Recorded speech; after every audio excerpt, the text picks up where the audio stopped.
2023, pemerintah Kota Makassar secara resmi mengubah Badan Penelitian dan Pengembangan Daerah atau Balikbanda menjadi BRIDA atau Badan Riset dan Inovasi Daerah yang diresmikan langsung oleh Wali Kota Makassar Bapak Dani Pomanto. Hal ini menjadi tema utama kita tentunya di Bapeda Corner pada episode kali ini bersama saya Ami Rahmianti. Dan di tengah-tengah kita pula tentunya sudah ada perwakilan dari BRIDA langsung oleh Kepala Badan Riset dan Inovasi Daerah, Bapak Nirman Niswan Mungkasa. Assalamualaikum warahmatullahi wabarakatuh. Waalaikumsalam warahmatullahi wabarakatuh. Apa kabar Bapak hari ini? Alhamdulillah. Baik ya Pak ya. Baik, ya. Nah, perihal tadi sebuah pengantar perihal perubahan nama Balikbanda menjadi BRIDA. Nah, ini kabarnya pemerintah Kota Makassar merupakan wilayah pertama di Indonesia Timur yang merubah Balikbanda menjadi BRIDA. Mungkin boleh diceritakan Bapak latar belakangnya, kemudian perubahan bukan hanya nama, tapi mungkin juga dari struktur kerja, tentang hal-hal apa yang dilakukan di dalamnya, dan mungkin hingga proses berapa lama hal ini kemudian berganti. Boleh diceritakan Bapak? Ya, jadi perubahan dari Badan Penelitian dan Pengembangan Kota Makassar menjadi Badan Riset dan Inovasi Daerah (BRIDA) itu kan dimulai dengan melakukan penelitian, kajian terkait dengan proses, karena sudah ada undang-undang yang mengharuskan kita perubahan. Ada pilihan sebenarnya. Kan sebenarnya Balikbanda itu kan pecahan dari Bapeda dulu ya. Jadi kan ada beberapa daerah yang memilih untuk tetap bergabung dengan Bapeda, BRIDA namanya. Ada yang bersendiri. Kebetulan kita kan bersendiri dengan Balikbanda. Jadi merubah menjadi BRIDA. Jadi untuk merubah itu setelah kajian kita melakukan ada peraturan peraturan daerah. Makanya pada saat launching itu menyatakan bahwa perda sudah selesai. Kemudian akan dilanjutkan dengan perwali untuk pembentukan BRIDA secara resmi, kemudian akan dilantik kembali. Memang lagi proses sekarang. Gitu. Nah, cuman memang pada saat proses perubahan dari Balikbanda menjadi BRIDA itu ada perubahan struktur. Jadi kalau Balikbanda itu kita punya 3 bidang, nanti kalau di BRIDA dia cuma menjadi 3 struktur, itu kepala badan, sekretaris badan, kasubag. Satu kasubag. Nah, jadi 3 orang yang menjadi struktur, yang lain menjadi fungsional. Nah, ini proses perubahan ini membutuhkan proses yang cukup panjang, karena perlunya bagaimana pada pejabat struktur beralih menjadi fungsional. Nah, inilah yang kami sedang bersama-sama karena yang mengurus terkait ini adalah ada Kementerian PAN RB dan ada BRIN sendiri sebagai lembaga teknis yang mengayomi BRIDA nantinya. Dan itu masih dalam proses, sehingga mungkin baru kita bisa membentuk secara resmi totalnya BRIDA-nya. Bisa dibilang berarti bahwa intervensi perubahan ini bukan hanya cakupan ataupun pekerjaan Pemkot sendiri, tapi ada juga intervensi dari pusat Bapak ya seperti jadi memang yang disebutkan. Visinya pemerintahan sebelum ini Pak Jokowi kan membuat bahwa semua penelitian itu akan terpusat di suatu lembaga yang namanya BRIN. Jadi diharapkan semua kelembagaan ini, kementerian itu tidak melakukan lagi penelitian, yang melakukan adalah BRIN. Kenapa itu terjadi? Karena pada umumnya sebelumnya itu kan pada saat kita melakukan penelitian dulu itu berdasarkan persepsi untuk kementerian itu sendiri. Untuk kepentingan kementerian itu sendiri. Tidak melihat persepsi yang lain, gitu kan. Kadang-kadang akhirnya penelitian tidak bisa laksanakan karena masih berseberangan dengan persepsi dari aturan dari kementerian lain. Makanya diharapkan dikumpulkan dalam satu lembaga sehingga nanti lembaga itu bisa melihat permasalahan secara berbagai dimensi gitu. Jadi ini sebagai pengantar yang sangat menarik tentunya kawan-kawan Bapeda Corner yang menonton episode kita pada kali ini, yang mungkin pada beberapa kesempatan lalu mengingat begitu banyak nama lembaga akhirnya dapat lebih mengerucut dengan apa-apa kajian ataupun pekerjaan masing-masing dari badan riset tersebut. Nah, tapi secara spesifik, kira-kira apa yang berubah menurut Bapak dari segi tupoksinya untuk di BRIDA Kota Makassar itu sendiri? Jadi perubahan jadi Brida itu lebih fokus pada melakukan penelitian riset kan. Kan Brida itu kan Badan Riset dan Inovasi dan fokus pada penelitian terkait permasalahan yang ada di Kota Makassar. Makanya salah satu tugas pada saat proses pembentukan Brida itu adalah pemetaan arah jalan penelitian dan inovasi yang di Kota Makassar. Nah, itu kita buat peta dulu untuk 5 tahun ke depan atau 25 tahun ke depan. Nah, dari peta nanti itu kita mengerucut apa yang akan harus kita lakukan penelitian. Nah, kita berarti koordinasi dengan lembaga-lembaga penelitian lainnya bahwa mari kita sama-sama untuk melakukan arahnya sehingga kemana sih sebenarnya.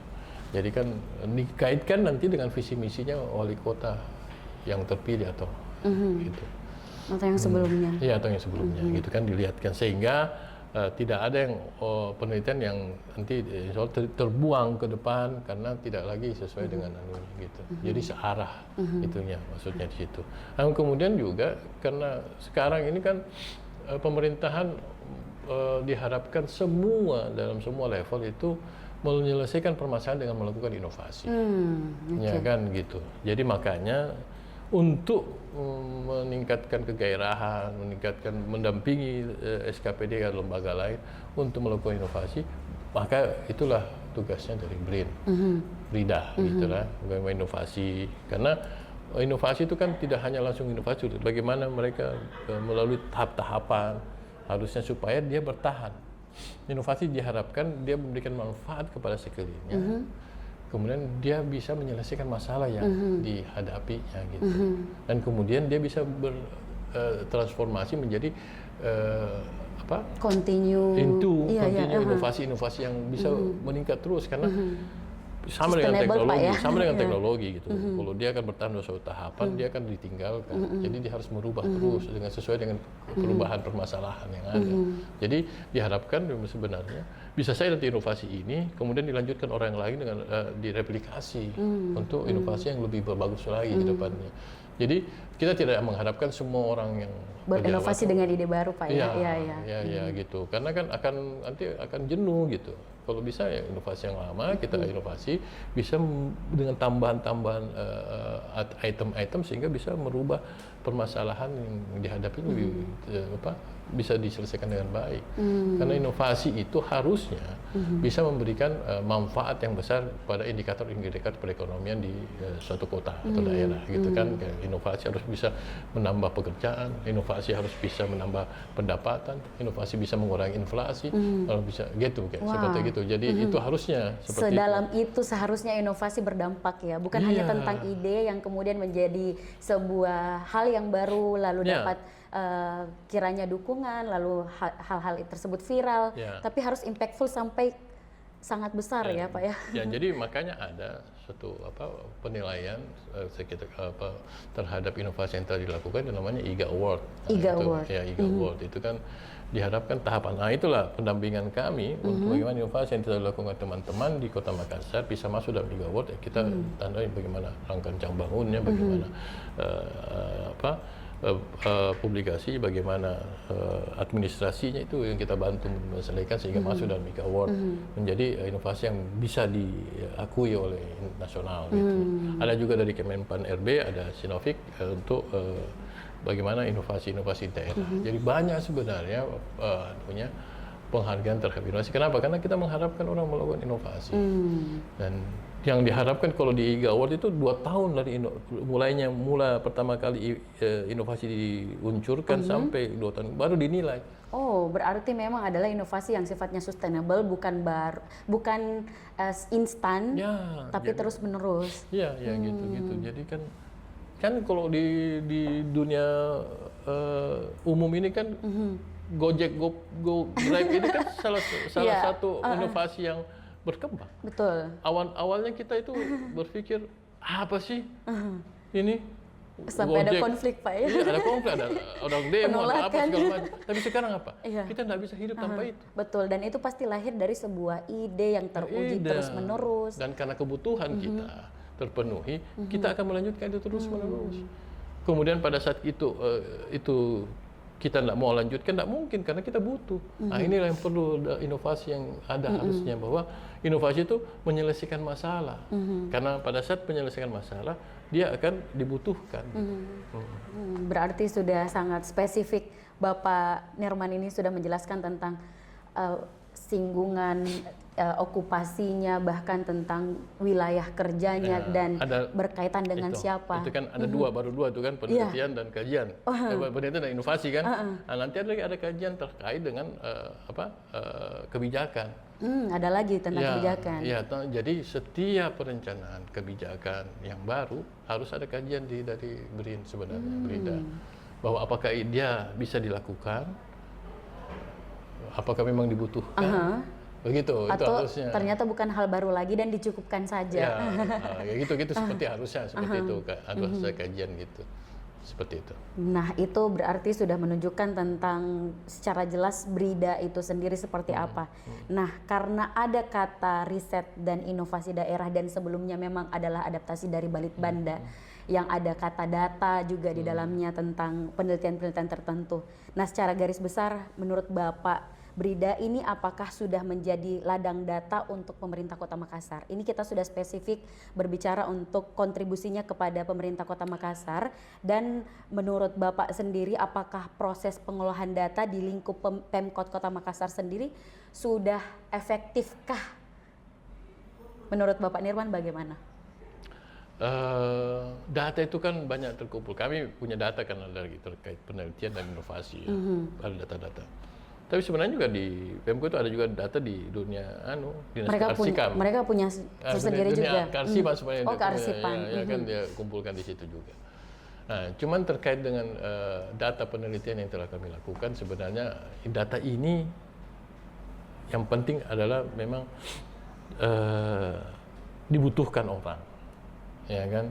Jadi kan kalau dia dibutuhkan dia akan cari. Yang kedua, apakah memang orang mau cari data gitu kan, gitu, atau mereka kadang-kadang melakukan sesuai dengan as usual, gitu, tidak sesuai dengan yang telah biasa dilakukan.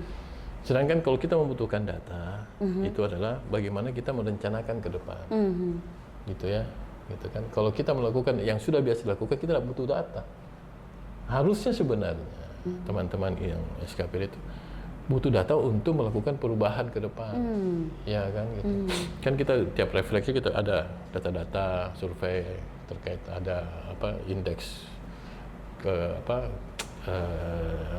pembangunan manusia dan lain-lainnya gitu ya, itu datanya kita kumpul. Tapi bukan itu data itu saja kan, sebenarnya harus ada data penelitian yang sudah dilakukan.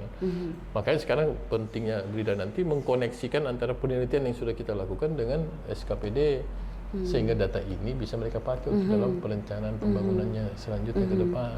Makanya penelitian yang kami lakukan harus disesuaikan dengan visi misinya wali kota. Oke, jadi yang menjadi benang merahnya adalah visi misinya dari wali kota kan sendiri. Semua kita SKPD akan melakukan pembangunan berdasarkan visi misi, kemudian menjadi SCPJMD, Renstra, Renja gitu.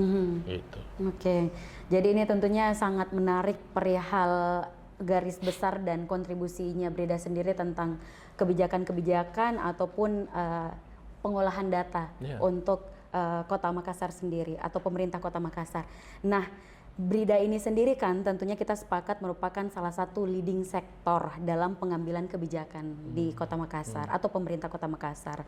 Nah, menurut Bapak apa sih sebenarnya pertimbangan-pertimbangan utama dalam pengambilan kebijakan dari pemerintah Kota Makassar sendiri, dari point of view-nya dari Bapak sendiri, dan seberapa banyak BRIDA sendiri kemudian turut berkontribusi dalam pengambilan kebijakan tersebut oleh pemerintah Kota Makassar? Jadi sebenarnya kalau di realnya sih sebenarnya kan kita tetap koordinasi antara Bapeda kan sebagai Bapeda sebagai yang leading sektor di bidang perencanaan kan gitu. Nah, harusnya memang kita selalu berkoordinasi terkait, karena kan di kami itu kan adalah sebelum perencanaan. BRIDA itu sebelum perencanaan, ya kan kita melakukan penelitian, pengkajian terkait hal-hal yang akan dilakukan. Kemudian setelah itu data yang dari BRIDA itu masuk dalam perencanaan. Apa yang mau direncanakan, apa dibangun, gitu, apa yang dibutuhkan dari data-data di BRIDA, gitu. Jadi pentingnya sebenarnya BRIDA ya karena kita yang memberikan gambaran sebenarnya apa yang harus dilakukan. Harusnya begitu. Jadi penelitian-penelitian itu harus memberikan gambaran kepada SKPD, terutama leading sector Bapeda, apa yang harus dibutuhkan oleh pemerintahan Kota Makassar, masyarakat. Gitu. Bagaimana melakukan dengan ada penelitian-penelitian itu. Gitu kan. Bagaimana nanti ada long wisata, bagaimana anunya, apakah akan meningkat, apa kendalanya, ke depan keberlanjutannya bagaimana. Nah ini kan bisa di penelitian. Sebenarnya kan penelitian akan terjadi pada saat muncul pertanyaan dalam di kepala kita. Ya kan, gitu kan. Kalau waktu SD kita belajar tentang metodologi penelitian. Iya. Ya kan, ya kan. Diajar lagi juga Ya di kan? bangku perkuliahan 1 semester. Yang pertama kan kita pada lingkungan kita belajar masalah. Oh masalahnya apa ini? Setelah ada masalah kita bikin persepsi, ya kan? Hipotesis ya. Kira-kira ini begini. Setelah muncul hipotesis kita melakukan penelitian. Kemudian kita cocok hipotesisnya cocok dengan hasil penelitian apa tidak? Kan seperti itu sebenarnya. Gunanya penelitian. Nah itu makanya sebenarnya kita harus merangkum apa yang di SKPD, hipotesisnya apa. Masalah kan kita sudah tahu, hipotesisnya apa mereka. Ya kan? Dugaannya apa? Dugaannya apa, gitu. Baru kita konekkan dengan penelitian. Ini loh hipotesis dari SKPD. Kemudian mari kita lakukan penelitian. Betul nggak hipotesisnya? Oh ternyata iya. Oh butuh kegiatan ini untuk dilakukan. Butuh kegiatan ini menyelesaikan masalah ini. Harusnya seperti itu. Cuma kan belum sampai seideal itu gitu. Ya kan ada beberapa kegiatan yang berlangsung tanpa ada intervensi dari Brida nanti. Betul. Saya harapnya nanti sebenarnya begitu. Jadi koneksivitas antara SKPD dengan Brida itu akan intens untuk melakukan perencanaan ke depan dari tahun ke tahun. Jadi bahan dari Brida ini menjadi bahan untuk perencanaan ke depan. Sangat penting ya Pak ya. Harusnya seperti itu. Gitu. Namun kita pasti juga setuju bahwa visi misi ataupun agenda-agenda dari pemerintah kota tidak melulu perihal inovasi. Jadi tentunya kita harus punya data yang solid jikalau pada saat pemerintah kota membutuhkan masukan input dari Brida, kita siap-sedia untuk mendukung hal tersebut. Makanya di inovasi saya yang tahun 2024 ini ada 2. Ada satu sintesa, ada mak biring. Apa itu Pak? Mak biring itu semacam perpustakaan online. Oke, mak biring ya? Ya, mak biring. Jadi istilahnya ada anunya, saya lupa kata kepanjangannya gitu. Iya, Mak biring intinya perpustakaan online. Jadi semua nanti orang saya bikinkan website, bisa orang mencari penelitian apa yang sudah dilakukan oleh Brida. Seperti jurnal kumpulan jurnal-jurnal hasil penelitian tapi versi milik kita sendiri Kota Makassar. Kota Makassar apa? Jadi kalau teman-teman ada yang mau mencari penelitian, tidak usah tanya lagi. Ada enggak? Kalau ada baru kita minta untuk dibikinkan penelitian. Jangan berulang gitu. Ya kan? Kalau mau data itu menjadi dasar untuk perencanaan ke depan gitu. Itu kalau sintesa itu adalah semacam jurnal online gitu. Jadi kalau mau kita habis penelitian kita bisa upload di jurnal itu gitu. Dan itu bisa diakses oleh warga Kota Makassar. Iya, ya gitu ke depannya gitu. Ya, yang ketiga sebenarnya sudah masuk itu adalah ada podcast namanya Cari Mak Sersan. Sudah jalan podcastnya? Sudah 5 kali gitu. Jadi di situ di mana semua inovator itu kita berikan ruang untuk bercerita. Gitu, bercerita. Kan Cari Mak itu kan cerita kota Makassar. Serius tapi santai. Cari Mak Sersan gitu kan. Sersan. Jadi mereka bercerita, kita dengan santai dengan bercerita kenapa mereka melakukan inovasi ini. Terus kesulitannya apa, kendalanya apa, terus kemudian dampaknya mereka apa, mau mereka penghargaan, terus bagaimana lingkungannya, itu kita bercerita, gitu. Kita bercerita. Menarik ya? Sangat menarik. Ternyata banyak hal yang telah dilakukan oleh sekolah kita, dunia pendidikan kita dengan ada inovasi, tapi kita tidak tahu gitu. Gitu kan. Dan itu kewajiban kita sebagai yang punya kuasa untuk memfasilitasi tersebut ya. Bercerita, maksudnya selain menjadikan wawasan kita bertambah, tapi juga membuat guru-guru lain nanti itu bisa melakukan replikasi terhadap inovasi itu. gitu loh. Kalau mereka punya kayak itu semacam semacam perpustakaan juga, tapi yang audio gitu kan. Dia bercerita bahwa begini saya punya masalah ini, kemudian ada guru di suatu sekolah, wah saya punya masalah itu juga. Dan itu baru dari sektor pendidikan, belum dari belum sektor lainnya. dalam, Pasti ini bisa diekspor dengan sangat baik, Pak ya. Di hari Jumat kami lakukan, kami jadwalkan sampai akhir tahun, baru dunia pendidikan yang selesai, belum lagi dunia kesehatan. Belum yang lain. Karena yang banyak itu kan inovasi dari dunia pendidikan dan dunia kesehatan, puskesmas, SKPD belum lagi gitu ya. Jadi tentunya pasti sangat menarik untuk juga kita lihat Brida ini sendiri bukan hanya sebagai penopang informasi data untuk pemerintah Kota Makassar, tapi juga secara sadar untuk menginformasikan apa sih inovasi-inovasi yang sudah dimiliki dari warga Kota Makassarnya itu sendiri melalui podcast yang sudah disebutkan tadi. Nah, berkaitan dengan OPD atau organisasi perangkat daerah, kalau Bapak sendiri melihat pantauan Brida kepada OPD, terhadap OPD, apa sih yang paling berpotensi menjadi kendala dalam penghimpunan data dan melakukan riset di Kota Makassar? Karena kan sebelumnya tentunya ada metode-metode tersendiri.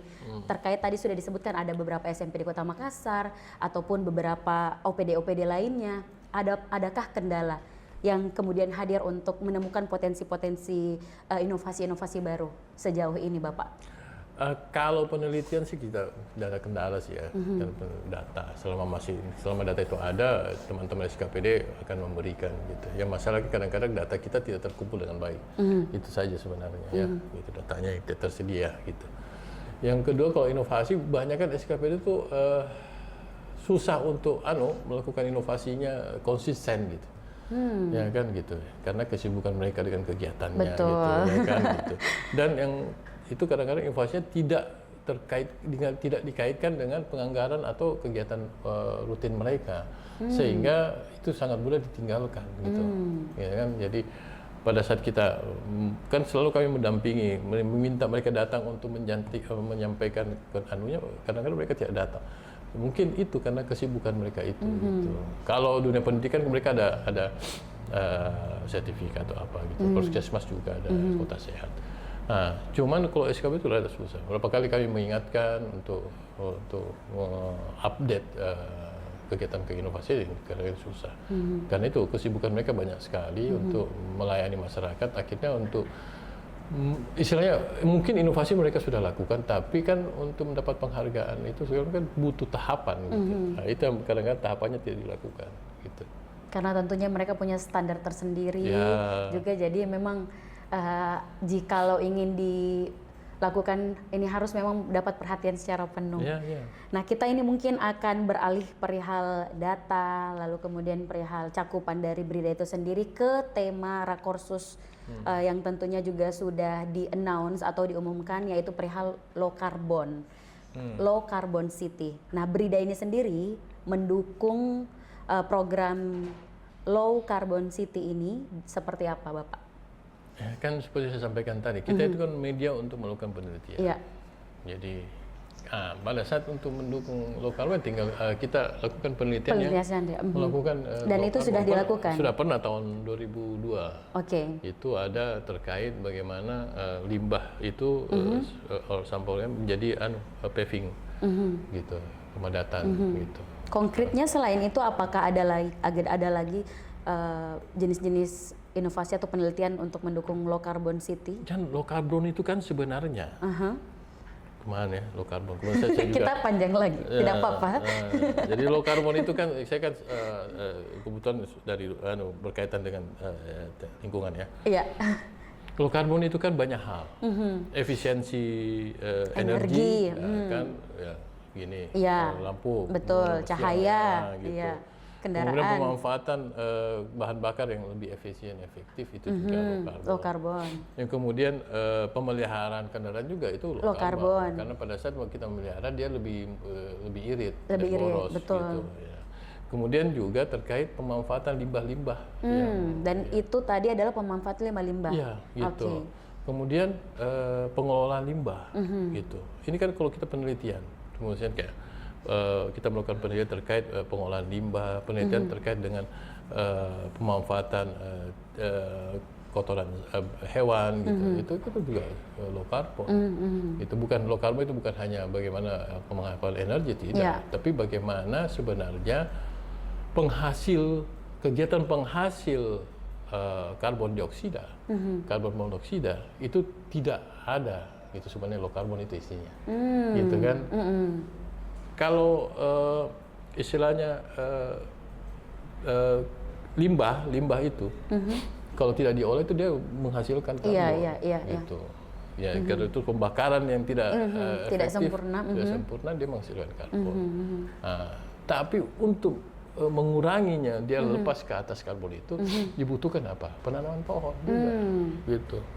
Tanam pohon yang efektif, gitu. Ya kan gitu. Jadi banyak hal low carbon itu, gitu. Jadi ini concern kami di Litbang Brida adalah bagaimana kita melakukan penelitian yang berkaitan untuk mengurangi produksi karbon, bahkan untuk penyeraman karbon depan gitu tanaman, bagaimana efektifnya, gitu kan. Berarti sangat sudah konkret, sudah sangat spesifik Brida sendiri mengambil peran untuk mendukung tema Rakorsus tahun ini sudah dilaksanakan dan sudah kelihatan bentuknya, Pak ya. Ya. Nah, perihal juga tentang sebenarnya kalau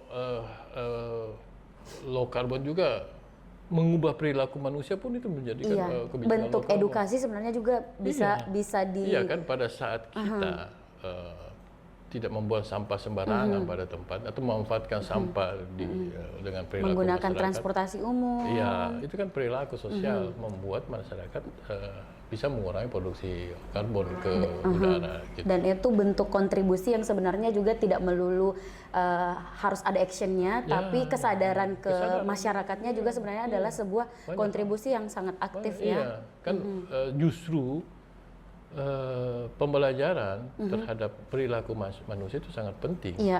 Karena dengan perilaku yang lebih sehat, itu proses penurunan karbon ke udara itu lebih mudah.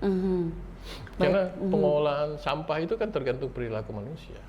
Ya, kalau kita setengah mati mengolah sampah, tapi masyarakat membuang sampah sembarangan kan tetap juga. Ya, gitu. Nah, itu berarti adalah sebuah pesan yang terselubung juga tentunya disampaikan kepada penonton dari Bapeda Corner tentang sebenarnya kontribusi itu tidak melulu datang dari pemerintah kotanya atau badan-badannya atau dinas-dinas yang adanya, tapi warga Kota Makassarnya juga sangat bisa berkontribusi dengan baik tentang tema Rakorsus ini. Nah, yang mungkin menjadi pertanyaan terakhir dari saya, Bapak. Jawaban terakhir juga. Yang menjadi pertanyaan dan akan menjadi jawaban terakhir adalah harapan nih dari Bapak Kepala Badan Riset dan Inovasi Daerah Kota Makassar kepada masyarakat dalam mendukung program strategis maupun yang berkaitan dengan Brida, itu boleh disampaikan seperti apa, Bapak?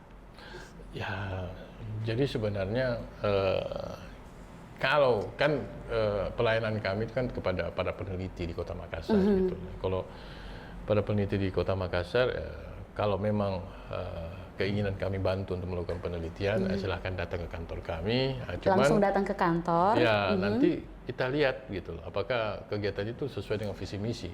Haruskah melulu sesuai dengan visi misi? Ya kan kami pemerintah kota. Oh, gitu, betul. Ya kan gitu ya. Ya, yang bermanfaat dong untuk Kota Makassarnya ya. Betul. Kan penelitian ini kan masih penelitian. Iya. Kami mengharapkan setelah penelitian ditindaklanjuti SKPD. Bisa jadi kalau tidak diterima di pemerintah kota, bisa direkomendasikan ke lembaga-lembaga lain yang mungkin juga menjadi bagian partner dari Brida itu sendiri. Iya, jadi kan kenapa harus visi misi? Karena diharapkan penelitian yang dilakukan ini bisa ditindaklanjuti untuk diaplikasikan oleh SKPD.